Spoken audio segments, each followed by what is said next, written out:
What's good, YouTube? It's Nas, and we back with another video. Road to 300 subscribers, of course. And I was just thinking of a video idea I missed yesterday. That's on me.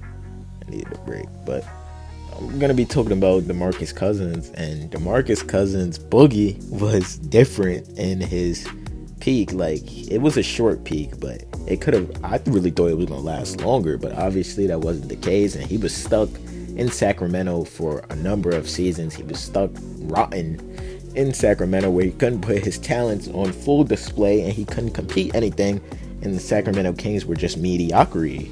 But let's just get into his career. I'm not gonna bash the Kings because now you can't really bash them, but back then the Kings were fucking terrible. But in DeMarcus Cousins' rookie year in the 2010-2011 season, he averaged 80. Not what the fuck? He played 81 games, averaged 14 points, 8.5 rebounds, and 2.5 assists. Like I said, he was pretty much an established prospect coming out of the draft too. Like, he was played at Kentucky with John Wall. He was on that stacked Kentucky team. I'll just say that. But in the 2011-2012 season, he averaged 18 points, 11 rebounds, and 1.5 assists. And Boogie was this back down center. Like, he wouldn't back down from shit. Like, he wasn't no bitch, I would say, if you want to call it that. Like if he wanted to fucking score on you, he was going to try his hardest to score on you, and you wasn't going to stop him. Like, he did whatever it took to go get a bucket. And you don't really see that in his early seasons because he wasn't really. You see the potential, I would say. Like, you see that I told y'all he averaged 18 points. Like, in the 2012-2013 season, he averaged 17 points and 10 rebounds and 2 assists. This would be before he would eventually break out of his shell, obviously, and become the Demarcus Cousins that he's known as now. Like, pretty sure if you know ball, and if you're an upcoming fucking watcher of basketball, you probably don't know the peak Demarcus Cousins was the best center in basketball, and there was no debate about it. What he was doing night in and night out on that Sacramento Kings team, even when he went to New Orleans, he was going to get a bucket every time. He was so skilled offensively, which I feel like he set the way for Joel Embiid, in my opinion, because they basically look like they have the same play style. But in the 2013-14 season, Boogie averaged 22.5 points per game, basically 11.5 rebounds and 3 assists. He was an underrated passer too. The assists per game don't say a lot, but at the same time, if you watch DeMarcus Cousins, you can see that he kind of had that passing in him. Next season, the 2014-15 season, he averaged 24 points, 12.5 rebounds, and 3.5 assists. It would be the season before he would eventually make his All-Star appearance. And in his first couple seasons, he wasn't injury prone really at all. Like, first season he played 81 games, second season he played 64, third season he played 75, fourth season he played 71, 14-15 he played 59. So you would see that the injuries would eventually start to pile up later in his career, as we all know now. This next season, in the 2015-16 season, he made his first All-Star appearance, where he averaged 27 points, 11.5 rebounds, and 3 assists. This is when he was really on top of the NBA world as a center. Like, night in and night out, you had to go find a center who could guard DeMarcus Cousins, and not a lot of big men could do that. And probably peak DeMarcus Cousins, not a lot of big men now would be able to guard DeMarcus Cousins at that time, because he was physically dominant and he was going to dunk on you. Or he started to develop three eventually in his career, so that even made him even more deadlier, because when he had the handle to get by a taller big man or a slow, not mobile big man, because DeMarcus Cousins was only like 6'11", 6'10", so he had like some type of handle where he could get past you off the jab step, or on the jab step he's gonna shoot the three and he's gonna make it. So his game was just so nice. I liked DeMarcus Cousins growing up. He was one of my favorite players. But in the 2016-17 season, his last season in Sacramento, where he was a legend in Sacramento, he's not probably gonna get that respect he got in Sacramento. Probably not get the respect that he deserves in Sacramento, but real Sacramento Kings fans knew that DeMarcus Cousins held it down for years. Like when I tell you years, he held it down for years. Like, he was he was suffering the same way De'Aaron had to suffer, but De'Aaron went through it, and obviously the Kings ended up being a playoff team.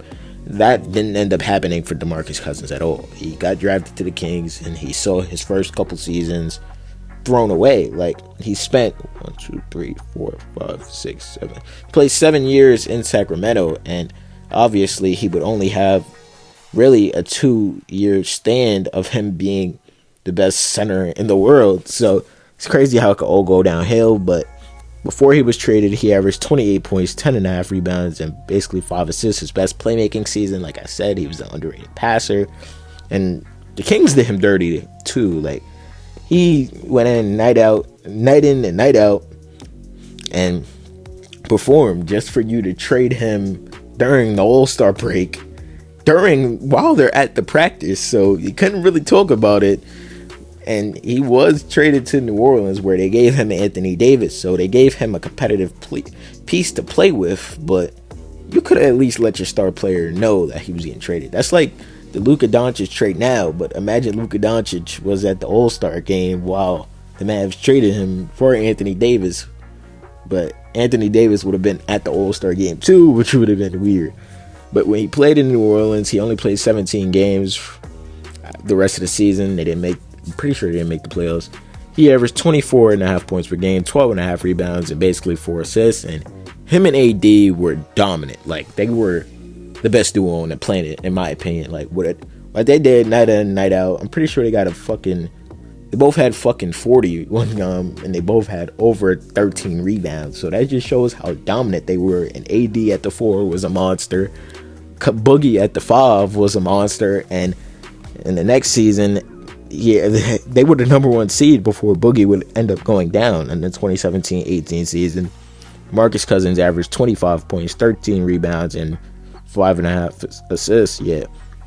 And it sucks that he got injured. He tore his meniscus. He was an all-star starter this season, so it was potentially his best season in the NBA, and everything went downhill. And Anthony Davis had to go along and play a season by himself, and they obviously didn't get it done. And AD fully believes in her heart that they would have won the chip that season, and I can't see them being wrong. Like, they had the team, they had the roster constructed, and they had the players to go out there and make it a run.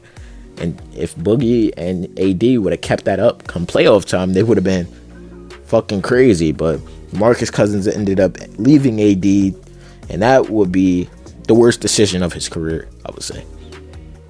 But he would join the Golden State Warriors. They made the finals, and he averaged 16 points, 8 rebounds, and 3.5 assists. Obviously, he wasn't the same player.